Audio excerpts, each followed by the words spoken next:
Hi, my name is Ryan Dombrowski, and this is my past work reflection for Film 398 Digital Cinema Capstone. Now, I've produced dozens and dozens of projects during my time at DePaul, and I think many of them would have been worthy contenders for an assignment like this. But one absolutely stands out among the rest, and I think by the end of this presentation, you'll understand why. Now, the project in particular is the final weekend of a 6 weekend, 12-day shoot. Uh, the film itself is The Leeching, which is a horror feature directed by Evan Showalter. And the weekend is simply named the Cave Weekend. And that's because uh, this final weekend would require us to film inside a cave to cover a dream sequence that takes place in a cave and is roughly about 4 pages of coverage. Now, I was one of three producers on this project, but one of the things I specialize in is locations. And I love challenges like these, super difficult locations, ones that are likely out of state. And so I took on the challenge voluntarily pretty early on. And my process that led me to eventually finding the cave that we would shoot in, um, I think was pretty straightforward. I thought back to my time in Boy Scouts. There's me in front of a cave in Mammoth Cave National Park. Um, and when I mentioned to the director Evan about potentially looking in that area, um, he reminded me that he's actually from Louisville, which is about an hour north of this location, um, which potentially gives us a solution to our crew lodging. So it pretty immediately I decided that this would be where I would focus my efforts in this area. And so the first thing I did was contact Mammoth Cave National Park, see if we could shoot in one of their caves, and if so, what caves could we do? What I learned pretty quickly was that it likely wouldn't be possible. And that's because although there are systems in place to film at pretty much any national or state park, um, the issue specific to caves is that um, their their economy um, is entirely based on giving tours. And we simply did not have the budget to get them to close one of their caves to tours. Um, and when I talked to the person, they recommended that I would have a lot better luck looking at private caves, privately owned caves in the area, which I didn't consider because I didn't think those existed. At least ones that would have had the infrastructure that allowed us to shoot. And what I learned is that this is something very specific to that region of Kentucky. That region is has one of the largest network of cave systems in the whole United States. And so, in fact, there were a lot of caves, and they recommended I reach out to the Kentucky Board of Tourism, which I did. I gave them a call, and I asked if they could provide me with a list of all privately owned caves within that region of Kentucky. And they gave me that list. And so I just went through and started contacting them. And that's when I landed on Hidden River Cave. Now, this cave system is located in a town very aptly named Horse Cave, Kentucky. And just some quick facts about it. So it was found in 1850 and used as a water and hydroelectric power source for the town until the 1930s. It's because of this river that flows through the cave that the town holds the distinction as the first one in Kentucky with electric light bulbs. At the time that I reached out, and still currently today, it's owned by the American Cave Conservation Association. And when I reached out to kind of discuss further and inquire about the cave, I learned a lot of things that kind of weighed on my decision whether or not to go with this one. Now, the pros, um, it's still roughly an hour from Louisville. It's in the county adjacent to Mammoth Cave National Park. The interior, or at least an accessible part of the interior, was enormous. Um, the One of the bigger factors was that it actually had access to power. This was something that I was kind of concerned about pretty much the whole time while looking for caves, because if you don't have power, pretty much the only other choice you have is to bring a generator, at least for how long we would have needed. We would have needed roughly 8 hours. There's no way we would have lasted on batteries. Um, and the walkways are fairly safe. They're built out to accommodate pretty much anyone of any age to travel as far as we would have needed to travel. But the most important thing was that it was by far the cheapest. Um, when I reached out, the quote that they gave me, this particular person gave me, was $90 for, at the time, 6 hours, but later willing to do it for 8 hours. This seemed frankly too good to be true, but I mean, when you have a deal like this, you have to go for it. And this certainly outweighed the very valid cons, which were one that it was a half-mile walk from the parking lot uh, to the section of the cave that we would have been in to film. And the walk would have included roughly 325 stairs.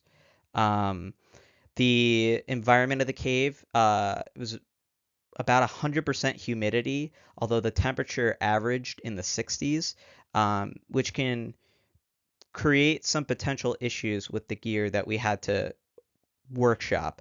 Um, but also, very importantly, the off-path portions of the cave were pretty hazardous, and I'll get into that in more detail later.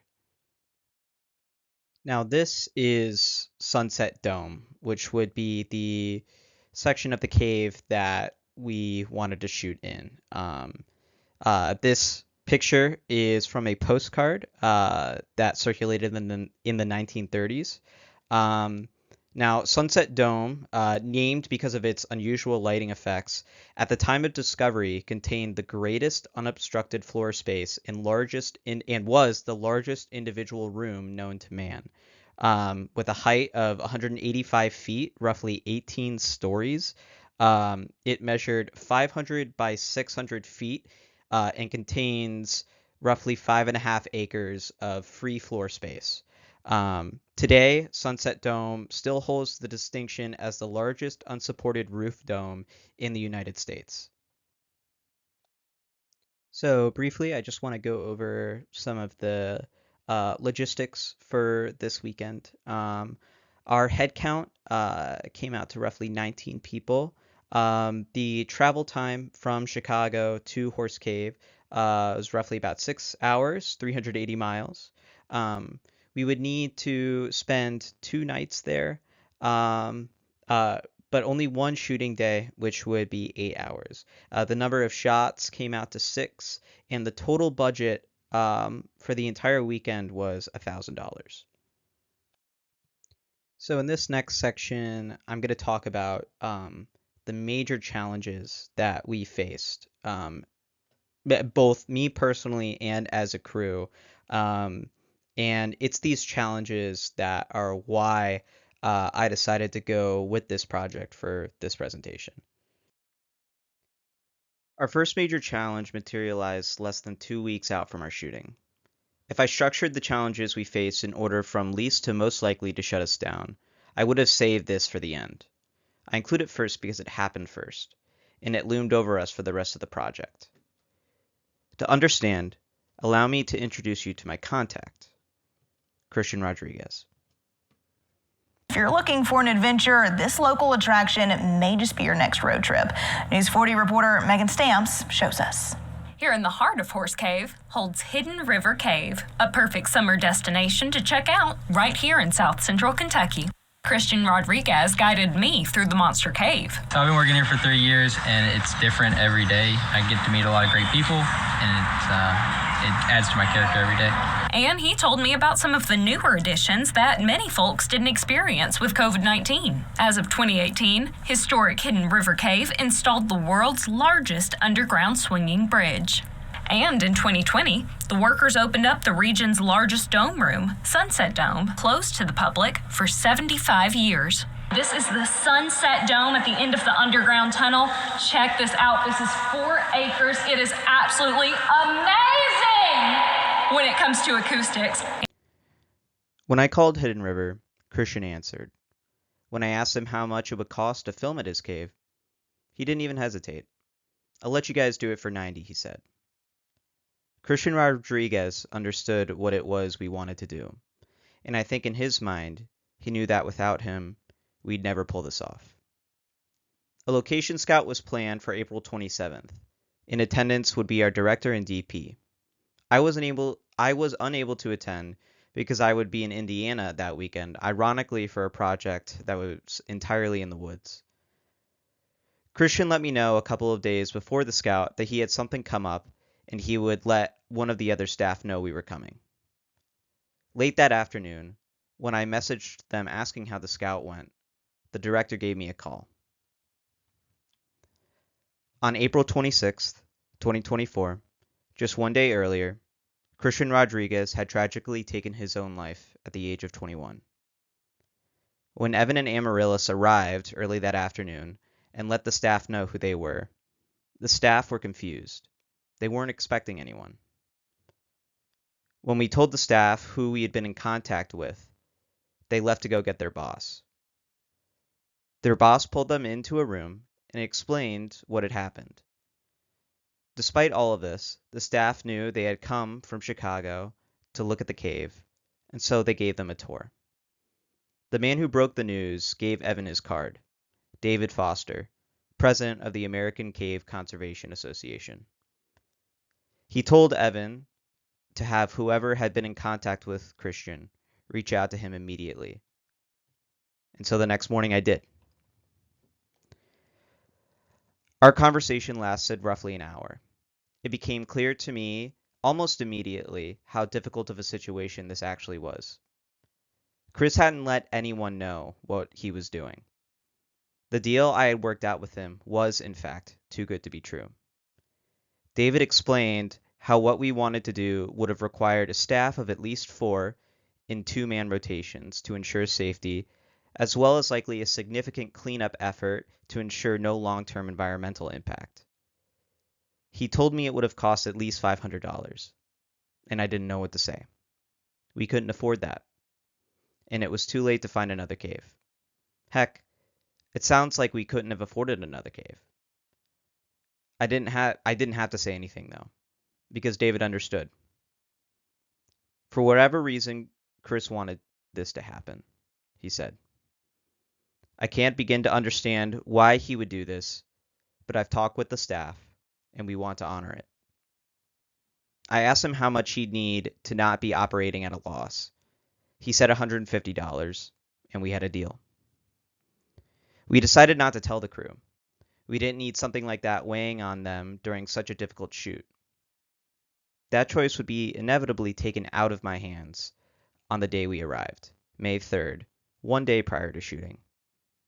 It was on that day that I learned Chris's funeral would be tomorrow, May 4th, the day of our shoot, and that staff would be coming straight from the funeral to make our call time.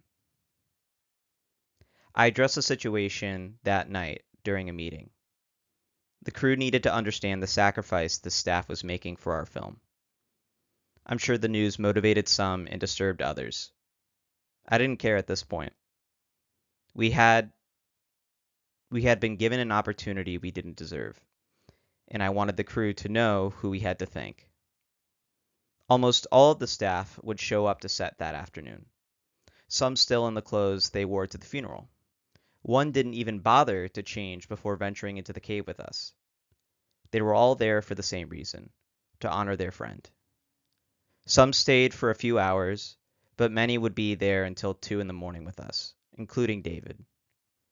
He would later tell me that it felt like Chris was there with us. The next challenge materialized as a result of the location scout, the hike itself. I knew that there would be some sort of hike required for any cave we went with, but it wasn't until the scout that we knew just how intense it would be. The distance is deceiving, a little over a quarter mile from the mouth to Sunset Dome. However, the hardest part actually comes before you reach the mouth. From the museum, the entrance features a roughly 200-step winding descent. This actually is more like 230 feet because the elevator from the museum to the start of the hike was actually broken. Once inside, you wind your way through the system, crossing a 100-foot suspension bridge about a quarter of the way in, and passing through 2 smaller domes before reaching the viewing platform inside Sunset Dome. We picked our crew wisely and let everyone know what they'd be getting themselves into. Still, nothing can prepare you for those stairs. On that last time ascending them, carrying a backpack and a 24 pack of water on my shoulder, I was dry heaving by the time we got to the top. There were roughly 25 of us, including staff, that carried everything in and out of the cave. Our goal was as few trips as possible, and I'm proud to say that we figured out a way to get everything that we needed in and out with less than half of our crew needing to make a second trip each way. Still, most of us would make that grueling trek several times during the shoot, especially since the nearest bathroom was at the museum building, which you can see in the rightmost picture. The next challenge really started to materialize once we did our preliminary scout with the whole crew the day before our shoot, and that is the climate. We knew about the climate well in advance. We knew that the temperature averaged in the low 60s, but that the humidity was 100%. And I can assure you that this experience is even weirder in person than it sounds. This type of environment creates some really weird effects that we had to deal with. Right here we have a video of someone who had gloves on and had been kind of touching rocks and various things for a while and clapped, and this is what that looks like. As you can see, there's like a blue hue that the light casts, and that's actually the humidity that's causing that. But you can see like the way air flows and just the way kind of light bounces in this environment is very, very unique. But not necessarily dangerous, right? However, because of this humidity, everything was wet, and this made it very, very dangerous off path. I have a video here. I was just recording one of the takes we were shooting, and I just managed to catch someone who didn't have a spotter on them and took one step in the wrong direction and slipped. This happened all the time. This happened to nearly everyone who didn't have a spotter on them. I took a pretty bad fall myself, but no one took any serious, super serious falls, fortunately. The final thing that this created an issue for was our power source. Like I stated earlier, one of the unique pros about this cave was that it actually had power that we could plug into, and enough that we could properly use it so we wouldn't need a generator. However, this power source was actually located in the second dome, the middle dome, which is roughly 500 feet away from Sunset Dome.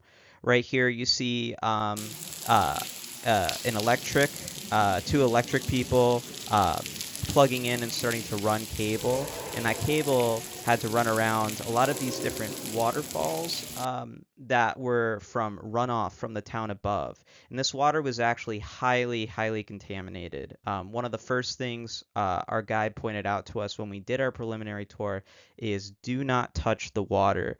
That water is highly polluted from runoff and is tested positive for pretty much anything. And so these were just kind of factors we had to keep in mind while we were filming. Although this section is called Major Challenges, the next challenge we faced wasn't really a challenge because it's not something that has a solution or something really any of us could control, and that was the weather. It was something none of us anticipated would be an issue going into the shoot. I mean, we're in a cave. Why would weather be an issue inside of a cave? However, this is Hidden River Cave. It has a river that runs through it. As you can see in this picture here, this is a section of the path that's at the lowest point near the river. This is about as low as it gets to the actual river that runs through, and you can see it's several feet above the river. This is the highest it can get. It can flood past the mouth of the cave. And when we got there for our full crew scout, the water by that point had risen to within about a foot to half a foot of the lowest point of the walkway. It was at that point that I knew there was a very serious reality where we wouldn't be filming in this cave the next day. And it was something we had to keep monitoring. We were totally at the whim of the weather, and we didn't really know if we were going to be able to until about a few hours before, when one of the staff actually went to check on it for us and said it was still good. And even still, when we got there, one of the first things we had to do was go down and check on the water level again. Now, since our scout, it had only rained one more time previously, and it hadn't rained that much. However, while we were in the cave, it did start to rain again a bit. So throughout the night, me and someone else on the production team would go a few times and check on the water level. Right now, this is us actually walking out towards the entryway. Yeah. I know it looks like we're entering, we're actually exiting. There are several hilly sections. This isn't the lowest point yet. We're getting up to it. This walkway hits a dam up here, and past that is where the lowest point is. Oh. Shit. Okay, we're good. No, it's the same as it was. It's literally the same as it was. That really got me. The water had risen within about 3 inches of the height of the platform. As a crew, we decided that we would not film in the cave if the water rose past the walkway. And so we were within about 3 inches of not being able to shoot in this cave. The final challenge we'd face would be our morale. Obviously, at this point, there were plenty of things stacked against us, and we had a feeling that it was going to be like this. And one idea that actually our gaffer Logan came up with for this last weekend was just getting an Airbnb.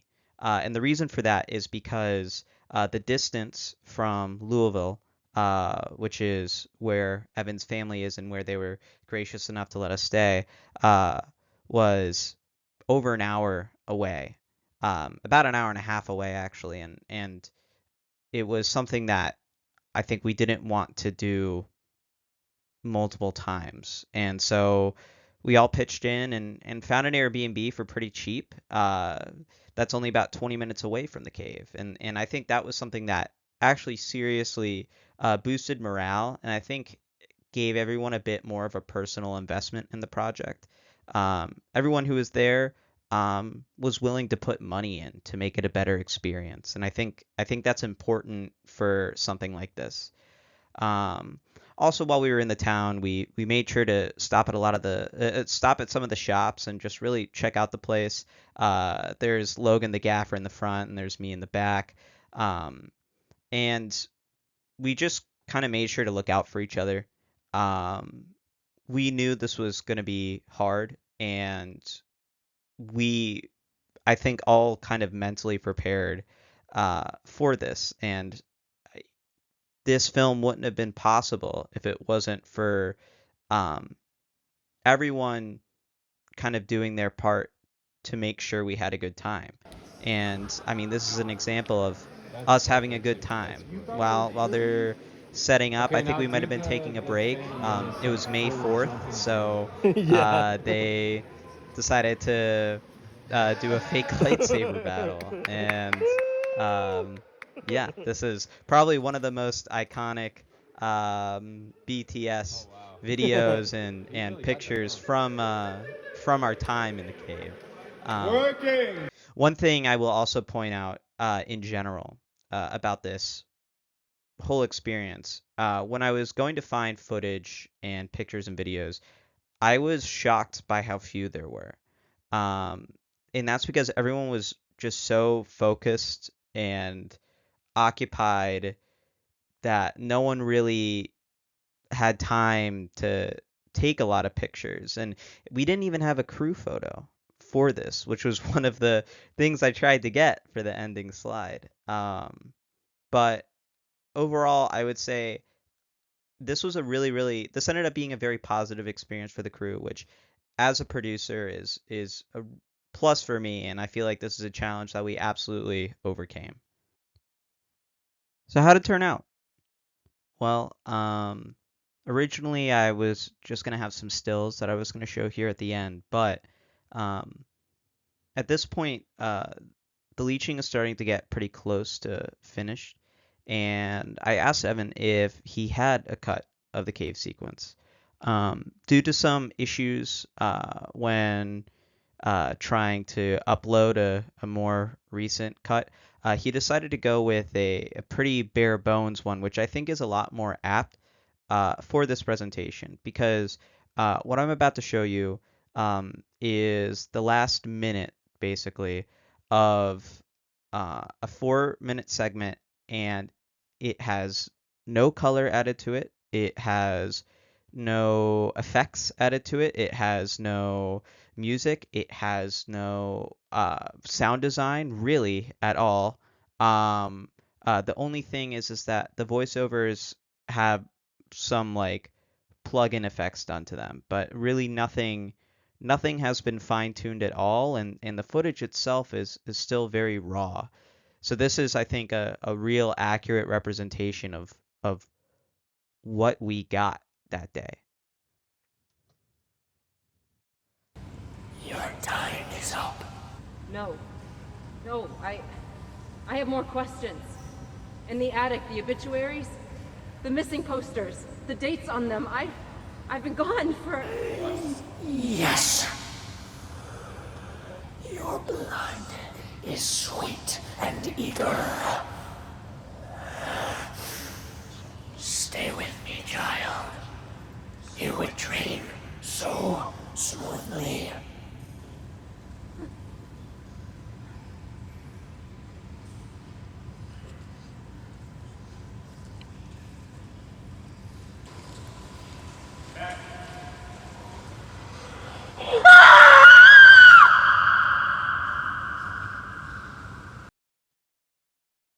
So I want to cap this presentation off just by saying thank you to those of you who've watched all the way through. I know it was a long one, and I know it wasn't perfect. I'm really not that great at presenting, but both this presentation and the project it's based off of were labors of love for me. And I made this not just as a way to get a grade in a class, but really to say thank you to everyone who was involved in it, and as a way to reflect on what we had to overcome to make it possible. And I want to dedicate this to Christian, who, above all else, is the only reason we were able to film in Hidden River Cave.